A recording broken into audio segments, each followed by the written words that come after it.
Good morning, everyone. Welcome to another episode of Louie's Garage. So what are we actually doing today in Louie's Garage? Well, we are working on my E250 station wagon. So this is the W212 generation from 2012, or actually built in 2011, but registered in 2012. And it has the 1.8 litre 4-cylinder turbocharged engine with the 7-speed 7G-Tronic Plus transmission. So the thing is, I bought this car recently and I don't actually know the history behind the servicing, so I'm just going to do a transmission service while we're at it. So the transmission service is pretty straightforward. You just need to buy a kit, and I'll show you that soon. And you just need to go through a draining and a filling procedure, take the pan off, give it a clean, and then reinstall everything basically. So yeah, I'll show you the parts and then show you what we're doing, and we'll get started. Alright everyone, so this is going to be what we are doing today. So what have we got? We've got the filter, we've got the transmission pan gasket, we've got all the transmission pan bolts, there's actually a new drain plug as well, which is nice, and the level tube, the overflow tube. And of course I also have the transmission fluid. Now because this is the 7G-Tronic Plus transmission, you will need to make sure you get the right fluid. It's the 7134FE from Titan, from Fuchs Titan. And it's going to be the 236.15 standard from Mercedes-Benz. And this is because it's the Plus transmission and it actually has blue fluid, not the old red fluid that was used also by the 5-speed transmission. So just make sure you get the right fluid for the transmission. The cutover was around about 2010, 2011 for that transmission. You can look at it in your VIN to make sure you've got the right one. And yeah, we'll just be basically installing all these new parts, which will be nice, and some new fluid. So the other thing that you're going to need is something that's a little bit more specialist, and that is this fill adapter. So you basically have to screw this into the drain hole or the drain thread, and then we're going to fill the transmission up using the same hole, because there's no dipstick and there's no fill hole at the top. So basically you're going to need a bottle like this, where you can pump the fluid into the transmission, and you're also going to have to make sure that you can install this adapter somehow onto the fill bottle. So yeah, that's basically the only really specialist thing that you need. Apart from that, everything else is pretty standard tools and pretty standard procedures. Okay everyone, so now that we're under the car, let's have a quick look at what we're doing. So first of all, you can obviously see the drain bolt right there, and you can also see the bolts that are holding the pan on. There's 6 bolts that hold the pan on. So everything's there, which is good. The thing that you're going to have to do is, I think, get rid of this cable. I think we have to unclip this wire, otherwise it does kind of get in the way when you're dropping the pan. And the other thing is, just be really careful with these bolts, because they are stretch to yield bolts. That's why they give them some new ones in the kit. If you're not reusing them, then you probably don't have to worry too much. If you do end up having to reuse them, I've heard that you have to torque them to a very low torque, so about 5 to 6 Newton meters. But yeah, probably best to get new ones actually, now that I've done some research. So I'm glad that my kit came with some new ones. The other thing is the way that you can tell that it's a Plus transmission, the later ones, is that the transmission pan has much deeper dimples, and that is just to make the pan a bit deeper as well, so that it can accommodate the thicker filter. So that's one way that you can tell that it's a Plus transmission. Alright, so I'm going to get these wires out of the way, and then yeah, we can start dropping the pan. Alright, so once we have that particular cable off the transmission pan, we can use our 6mm hex bit and undo the drain bolt. And just be also aware, just make sure you wear gloves when you're doing transmission stuff, because transmission fluid is quite bad for you and for your health. So let's crack this one open. Oh wow, it's actually quite tight. Okay, I might need my breaker bar for that one. Alright, let me get this off and then we'll start draining it. Alright, didn't need my breaker bar, just needed both hands. Just goes to show I've still got a bit of strength there. So anyway, I'm just going to undo the bolt here. Try not to let it drop into the pan. There we go. Oh gosh, it is pretty black. So yeah, again, I'm really glad I'm doing this because you can't assume that people have done these things in the past. So, wow. Okay, that's worse than I expected. Cool. So we'll just let that drain. Yeah, it should stop pretty quickly. And then there's the overflow little plastic cap on the inside, and we have to knock that out and drain a little bit more out of it. I'll just do that with a screwdriver. Alright, so it's gotten quite slow, just a few drips. I'm just going to try and see if I can knock out the little plastic sleeve somehow. Not happening there.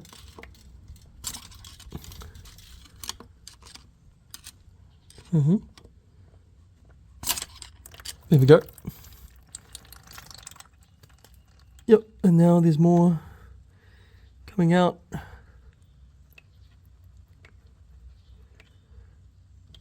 Okay, awesome. So we'll just let that drain and then we should be able to take the pan off as well. Alright, I'm just going to start undoing some of these pan bolts, at least get them loose while I'm waiting for this to get drained. So they should be very, very loose, which is, yep, that's very loose. And then I'll just do all four corners first before I do the middle ones, because the middle ones will be holding the pan on for a bit longer. Yep, so they shouldn't take a lot of pressure at all to undo.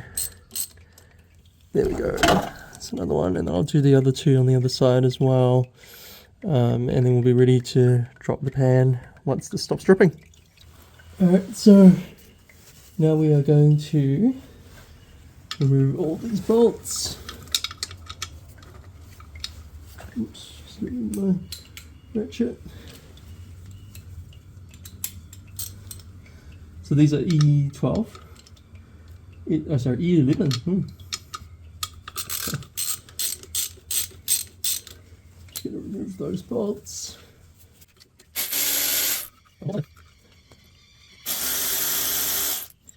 And yeah, just remove the ones on the corners first.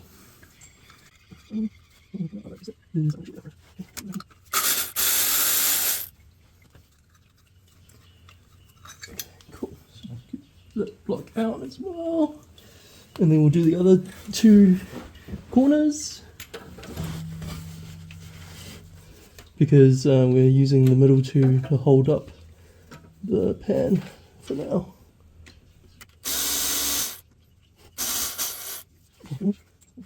Sometimes, yeah,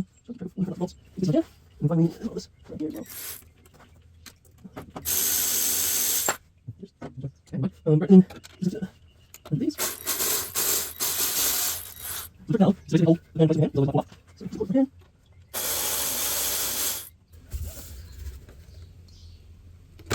There we go. And the idea is to drop it on one side, probably the other side, so that all the fluid goes down there. But let's just wait for the fluid to drain a little bit more. Okay.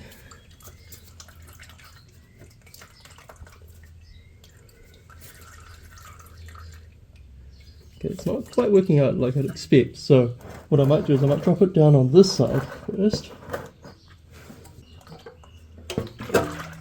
There we go. Right, and now we can see the filter. Nice. Alright, let me try and clean this up a little bit. Alright everyone, so now that the pan is off, the filter should be pretty straightforward as well. It's just a press fit, so in theory, if we just pull it down, there'll be a bunch more fluid coming out, but yeah, not too difficult. And there's the valve body. Lovely. Bit of a messy job, I have to say, but It's actually not too difficult. And yeah, the fluid looks pretty black, so I'm glad I'm doing this. Okay, nice one. So we'll let that drain, and then we'll take that out and put in the new filter and clean up the pan. So on close inspection, you can really see the filter is a little bit worse for wear.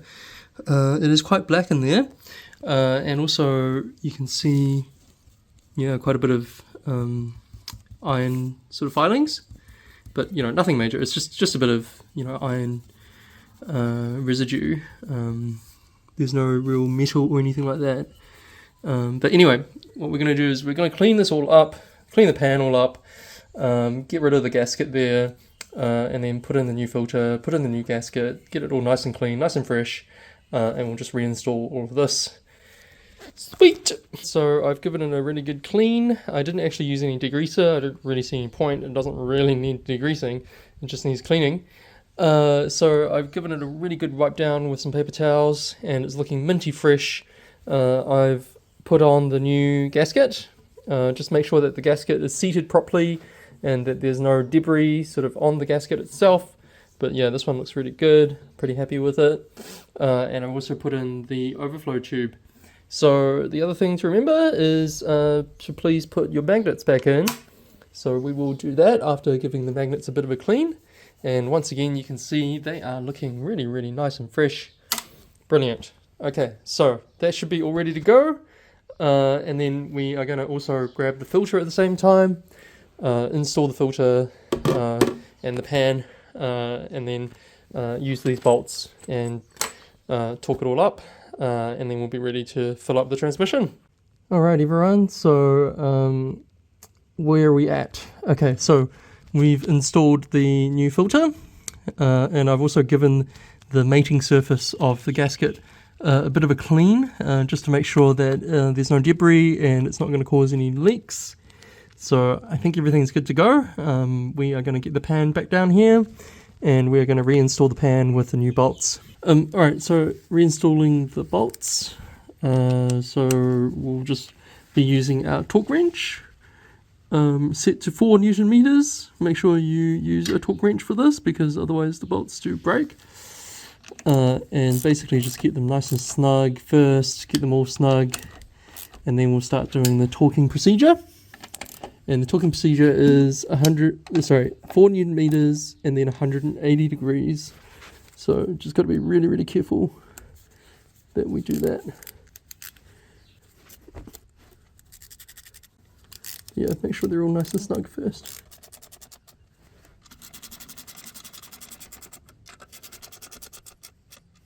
Alright everyone, so just go around and make sure that everything is at 4 Newton meters, which it should be. Oops, let me get my torque wrench set up properly. Yeah, it's not a lot of torque at all, so you just have to be super careful. There we go. Yeah, so I've double checked everything. They're all at 4 Newton meters, and then now you can just do the 180 degree Titan, which I will do now. Alright everyone, so I'm going to just show you my setup, and by the way, this is going to get messy, so definitely get some paper towels and other things ready. So I've got my fluid transfer bottle there, and I've got my adapter plugged in there, and luckily my hose is just long enough so that I can actually do this full procedure without being under the car. So I'm basically just filling up the bottle here and then pumping like so. Yeah, much better than trying to do it under the car. But yeah, just keep an eye on the other side, make sure that the hose is still connected properly while you're pumping, and just keep doing this. We need to transfer about 4.7 litres, and then at that point we should be able to start doing the fluid leveling procedure, the level procedure, which includes starting up the engine and getting it to 45 degrees, getting the fluid up to 45 degrees, and then basically undoing the drain bolt. Okay, so let's just try and finish this off first. See ya. Alright everyone, so now I've basically started the car and I'm waiting for the temperature to hit probably around about 40 degrees. It's only 17.2 at the moment, but it is climbing.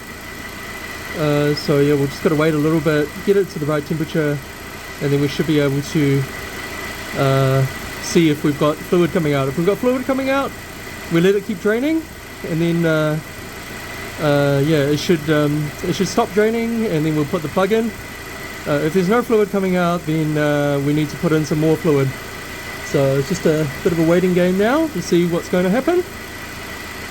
Alright, it should be about 5 minutes or so.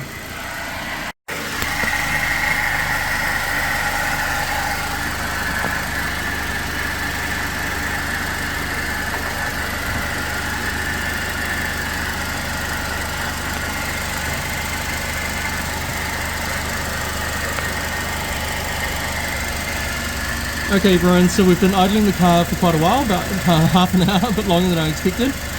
So we're going to remove the drain plug and see what happens.